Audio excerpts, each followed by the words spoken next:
আমার ড্রাগন গাছে তৃতীয় ধাপের অলরেডি ফুল এসে গিয়েছে। তো প্রত্যেক কুঁড়িতেই আমার কিন্তু ফুলের কুঁড়ি এসেছে, প্রত্যেকটা কাঁটাতেই ফুলের কুঁড়ি এসেছে। এতে আনন্দিত হওয়ার কিছু নাই, কারণ প্রত্যেকটা কাঁটাতে ফুলের কুঁড়ি আসলেও প্রত্যেকটা কাঁটাতেই ফুল সেট হবে না। অনেক ছোট থাকতে এগুলো লাল হয়ে ঝরে পড়ে যাবে, এটা আমাদের চিন্তার কোনো কারণ নেই। ডাল এতগুলো করে ফুল ফোটাতে পারবে না।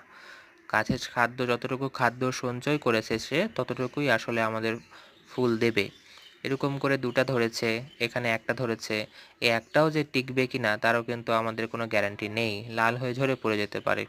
এরকম আমার বেশ কয়েকটি ডালে অসংখ্য কুড়ি এসেছে, কিন্তু অতগুলো তো ফুল আসবে না, সর্বোচ্চ হলে একটি বা দুটি ফুল টিকবে। এখানে দুটা ধরছে, এই দুইটাই যে থাকবে তারও কোনো গ্যারান্টি নেই। এখানেও আছে।